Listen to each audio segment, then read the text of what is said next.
Hello student, स्वागत है आप सभी का आपके अपने चैनल में। जैसा कि आप लोगों के बहुत सारे रिक्वेस्ट आए थे कि सर ज्योग्राफी हमारा पूरा कंप्लीट करवाइए, फर्स्ट सेमेस्टर के हिसाब से क्या क्या चीजें हैं उस पर ऑलरेडी हमने डिस्कस कर लिया।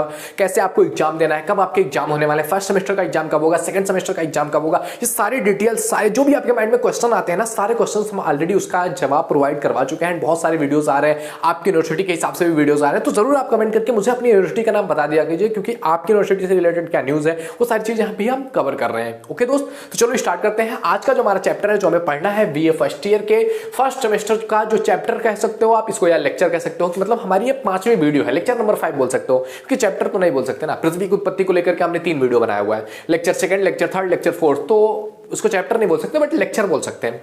Okay, understand.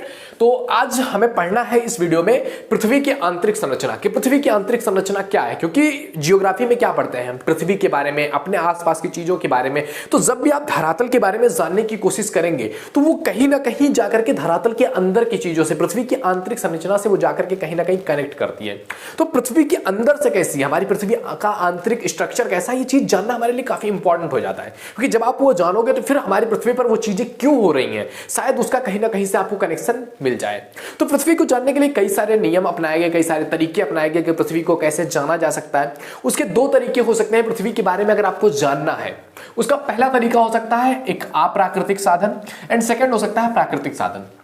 ये क्या हो सकता है? अप्राकृतिक साधन मतलब जो कि प्राकृतिक नहीं है, यानी कि कृत्रिम रूप से हम अपनी एफर्ट के अनुसार हम जानना चाहें कि पृथ्वी के अंदर कैसी चीजें हैं, तो ये हम जान सकते हैं। या तो कोई खनन चल रहा हो या तेल के कुएं हैं, इसके माध्यम से हम थोड़ी बहुत पृथ्वी के अंदर जान सकते हैं, वो भी केवल 10 से 12 किलोमीटर तक, क्योंकि यहीं तक इसकी रीच होती है।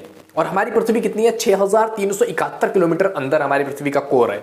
तो वहां तक जानने के लिए तो हम जो है अप्राकृतिक तरीके से नहीं जान सकते। कुछ ऊपरी ऊपरी जो इसका जो ऊपर का भाग है, सीमा कह सकते हो, या उसको कहते हैं हम क्रस्ट, उसी के तक भी हम उसको भी पूरी तरह से पार नहीं कर सकते हैं। तो दूसरा जो जानने का तरीका है वो है आपका प्राकृतिक साधन, यानी कि पृथ्वी को जानने का, पृथ्वी की आंतरिक संरचना को जानने का प्राकृतिक साधन है, जिसमें नाम आता है ज्वालामुखी का, भूकंपीय लहरों का, जिनके माध्यम से हम जान सकते हैं कि पृथ्वी के अंदर क्या चीजें हैं। जैसे कि ज्वालामुखी विस्फोट हुआ, उसके अंदर से मैग्मा निकल रहा है, लावा निकल रहा है, इससे हमें क्या पता चल रहा है कि हमारी पृथ्वी का जो अंदर का स्ट्रक्चर है वो पूरी तरह से ठोस नहीं, उसमें तरल पदार्थ पाए जा रहे हैं। तो इन सभी चीजों से हमें कुछ ना कुछ थोड़ी थोड़ी जानकारी मिलती है। लेकिन भूकंपीय लहरों से, भूकंप में जो लहरें उपयोग में आती हैं या भूकंप में जो लहरें आती हैं, उनके माध्यम से ज्यादा सटीक और अब जो अभी समय मॉडर्न टाइम पे पृथ्वी की आंतरिक संरचना को लेकर के जो भी कॉन्सेप्ट अभी चल रहा है वो भूकंपीय लहरों के आधार पर है। तो भूकंपीय लहरों के आधार पर आपको समझना है कि पृथ्वी की आंतरिक संरचना कैसी है। और जितने भी इस पृथ्वी की आंतरिक संरचना पर जितने भी लोगों ने अपना रिसर्च, अपना मेथड, अपनी थ्योरी दिया हुआ है, वो सभी थ्योरीज लगभग मैच करते हैं। सभी ने बताया कि पृथ्वी 3 भागों में हमारी बटी हुई है, पृथ्वी की आंतरिक संरचना। इस पर अपना बात रखते हुए स्वयं महोदय ने भी कहा हुआ था कि हमारी जो पृथ्वी है वो 3 भागों में बटा हुआ है, जिसका जो ऊपरी परत है वो है सियाल, सेकंड नंबर बीच वाली परत है सीमा, एंड नीचे वाली परत है नीफे। और इसको अलग अलग लोगों में या फिर वैज्ञानिक तरीके से जब इस तरह से इसका अध्ययन किया गया भूकंपीय लहरों पर, तो इसको कहा गया सबसे ऊपर वाला जो परत है उसको कहा गया लिथोस्फीयर, उसके नीचे वाले परत को पायरोस्फीयर, उसके नीचे वाले परत को बेरिस्फीयर कहा गया। और इस तरह से अगर बात करेंगे तो इसको कहा गया क्रस्ट, मेंटल और कोर। इस तरह से 3 भागों में बांटा गया हमारी पृथ्वी की आंतरिक संरचना को। तब आओ समझते हैं भूकंपीय लहरों के आधार पर हमारी पृथ्वी को 3 भागों में बांटा गया है। कौन कौन सा? क्रस्ट, मेंटल और कोर। अब देखो यहां पर जो क्रस्ट के बारे में बात करें तो क्रस्ट जो हमारा ये ऊपरी पार्ट है, ये दिख रहा है आपको इतना क्रस्ट, ये 1 से लेकर के 0 से लेकर के 30 किलोमीटर तक आपका क्रस्ट का पार्ट होता है। तो ये जो क्रस्ट का पार्ट है ये बना हुआ है अवसादी ग्रेनाइट और बेसाल्ट का बना हुआ है, यानी कि इसका जो पार्ट है ये अवसादी चट्टानों का, ग्रेनाइट का और बेसाल्ट का बना हुआ हमारी पृथ्वी का जो ऊपरी भाग है वो है।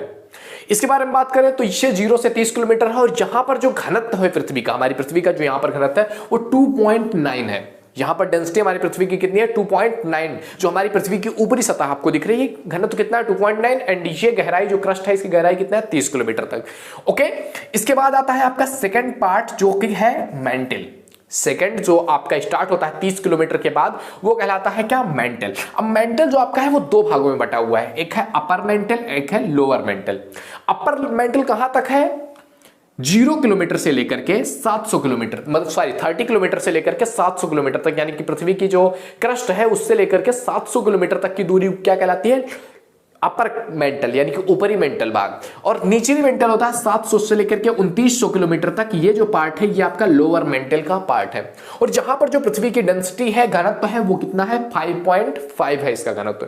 और इस जो मेंटल है ना, ये जो पूरा पूरा यहां से लेकर के यहां तक, इस प्रोसेस में दो चीजें थोड़ी सी अलग पाई गई, यानी कि इनका जो घनत्व है वो सेम नहीं रहा, इसमें दो चीजें अलग अलग पाया गया, उसके बारे में बात करते हैं। और पृथ्वी में हम जितनी अंदर तक जाते रहते हैं, हमारा जो टेम्परेचर है वो बढ़ता रहता है और घनत्व भी क्या होता है, बढ़ता रहता है। आपने देखा 2.95 नीचे जाते हुए और भी बढ़ता गया है हमारा घनत्व। तो इससे क्या पता चलता है, हमारी पृथ्वी अंदर से और भी ज्यादा सघन है और भी ज्यादा इसके पदार्थ जो है आपस में जुड़े हुए हैं।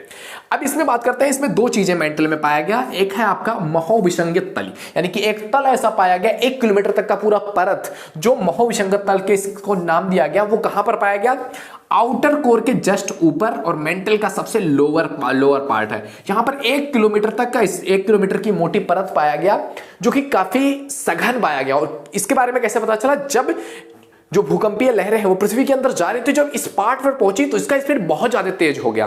तो इससे क्या पता चला कि ये जो है थोड़ा सा अलग पार्ट है, और फिर आकर के आगे थोड़ा सा डाउन हुआ, फिर धीरे धीरे बढ़ता ही गया नीचे की स्पीड। लेकिन यहां पर अचानक से परिवर्तन आ गया, तो इस वजह से पता चला कि ये जो परत है वो क्या है, काफी सघन है और काफी ज्यादा इसमें ये परत बहुत ज्यादा सघन है, क्योंकि इसमें भूकंपीय लहरें तेज हो जा रही हैं। और वो इनका एक सिस्टम होता है, प्राथमिक लहरों के बारे में हम आगे पढ़ेंगे, तो कब तेज होता है कब कम होता है उसके बारे में पता करेंगे।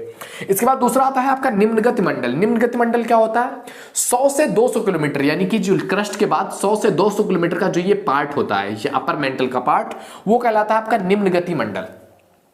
यहां पर क्या होता है, जब आता है जो भूकंपीय लहरें हैं, भूकंपीय तरंग है, वो आकर के यहां पर उनकी गति क्या हो जाती है, निम्न हो जाती है, कम हो जाती है। तो इसीलिए इसको कहा गया निम्नगति मंडल। एंड इसके बाद यहां पर आता है हमारा, यहां से स्टार्ट होता है, आप इसको चाहे कोर कह सकते हो या फिर क्रोड कहते हैं कुछ लोग, तो यहां से शुरू हो जाता है ये हमारा।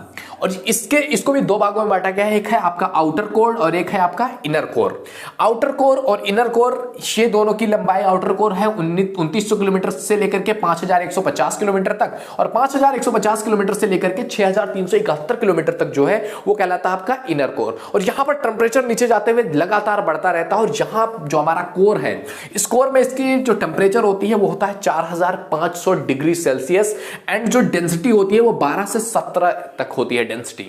ओके दोस्त, तो ये चीजें थी हमारे कोर के बारे में कि हमारा कोर इस तरह से हमारी पृथ्वी के आंतरिक भागों में बढ़ते हुए इसकी डेंसिटी बढ़ती जाती है, टेम्परेचर बढ़ता जाता है। ओके, अब देखो ये जो चीजें हमने पता किया, ये सारी चीजें किस माध्यम से पता चली कि हमारी पृथ्वी की आंतरिक संरचना कैसी है, वो पता चला हमें भूकंपीय लहरों के माध्यम से।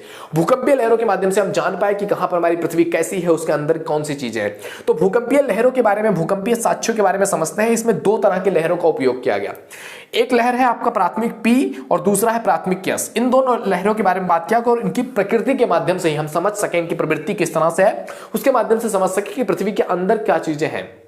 ये जो लहरें हैं, इनकी गति जो है वो अनुदैर्ध्य दिशा में गति करती है, अनुदैर्ध्य रूप में इसकी गति करती है, और ये सबसे फास्ट होता है। यानी कि ये क्या होता है, इसकी गति जो है, ये लहरों की प्राथमिक पी लहरें जो है, इनकी गति सबसे तेज होती है।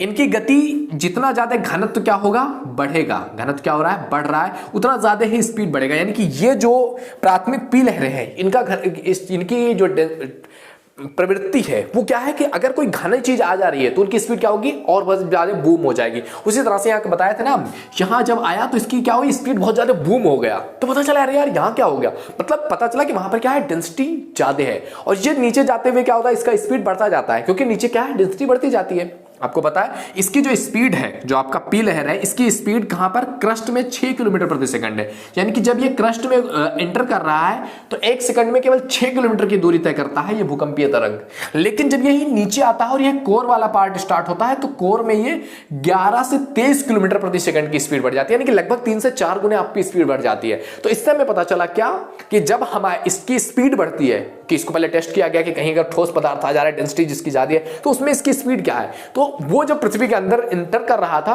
तो देखा गया कि यहां तक धीरे धीरे स्पीड बढ़ते चला जा रहा है, मींस की डेंसिटी बढ़ती चली जा रही है। और यहां पर अचानक से बढ़ गया बहुत ज्यादा, फिर थोड़ा सा डाउन हो गया। तो इससे पता चला कि यहां पर कुछ ऐसा परत है किलोमीटर तक जहां पर डेंसिटी क्या है, बहुत ज्यादा है। और उसके बाद डेंसिटी नीचे जिस तरह से जाते जा रहा है उसकी स्पीड बढ़ती चली जा रही है। तो इसका मतलब क्या पता चला कि नीचे क्या है, बहुत ज्यादा डेंसिटी है। ओके दोस्त, तो इस तरह से हमें इस लहर के बारे में पता चला कि ये लहर इस तरह से काम करती है। दूसरी जो लहर है एस तरंग है, ये तरंग क्या है, ये अनुप्रस्थ तरंगे हैं। इसकी स्पीड इसकी अपेक्षा क्या है, थोड़ी सी कम है, और तरल में जाने पर ये क्या हो जाता है, लुप्त हो जाता है। यानी कि कोई तरल पदार्थ अगर है तो वहां पर अगर ये लहर पहुंच जा रही है द्वितीय तरंगे, तो ये क्या हो जाएंगे, लुप्त हो जाएंगी। तो यही तरंगे जब पृथ्वी के अंदर इंसर्ट किया गया, पृथ्वी के अंदर जब ये तरंगे जा रही थी और जब ये कोर में आया, तो कोर में स्टार्ट होते होते धीरे धीरे ये लुप्त होना स्टार्ट हो गया था, और जब इनर कोर में घुसा ये पूरी तरह से लुप्त हो गया। तो इससे क्या पता चला, हमारी पृथ्वी का जो कोर है वो किस रूप में है, तरल के रूप में, वो मैग्मा के रूप में है। तो इससे ये सारी चीजें हमें पता चलती हैं।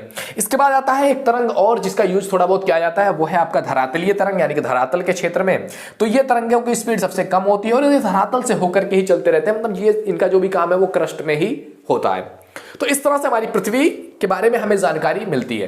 तो पृथ्वी के बारे में तमाम सारी जानकारी मिलती है, लेकिन ये सभी अभी तक सबसे मान्य जानकारी है कि पृथ्वी की हमारी अंदर संरचना कैसी है, कहां पर क्या है, कहां पर कैसी है। तो ये सारी चीजें पता चलती है हमें किसके माध्यम से, भूकंपीय लहरों के माध्यम से, कि क्या चीज है, कैसे हमारी पृथ्वी है, कैसे हमारी पृथ्वी के अंदर कौन कौन से पार्ट है, कहां पर हमारी पृथ्वी ज्यादा घनत्व है, कहां पर कम है, टेम्परेचर कैसा है, डेंसिटी कैसा है, इन सभी चीजों के बारे में हमें जानकारी मिलती है।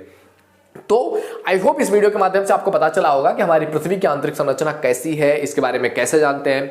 अगर आपको ये वीडियो पसंद आया हो तो लाइक जरूर कर दीजिए। पहली बार चैनल पे आए please visit the channel, if you think it is valuable तो सब्सक्राइब करना, अदरवाइज मत करना मेरे दोस्त। अगर आपको लगे कि हाँ भाई ठीक है, मेरे लिए वैल्यूएबल है, मुझे वैल्यूएबल कंटेंट मिल रहा है, तो आप सब्सक्राइब करोगे, अदरवाइज करने का कोई पॉइंट ही नहीं बनता है। ओके दोस्त, तो मिलते हैं आपसे अगले वीडियो में। अपने फ्रेंड सर्कल में भी उनको भी शेयर करो ताकि उनको भी इससे काफी हेल्प मिल सके। मिलते हैं अगले वीडियो में। Thank you, bye bye.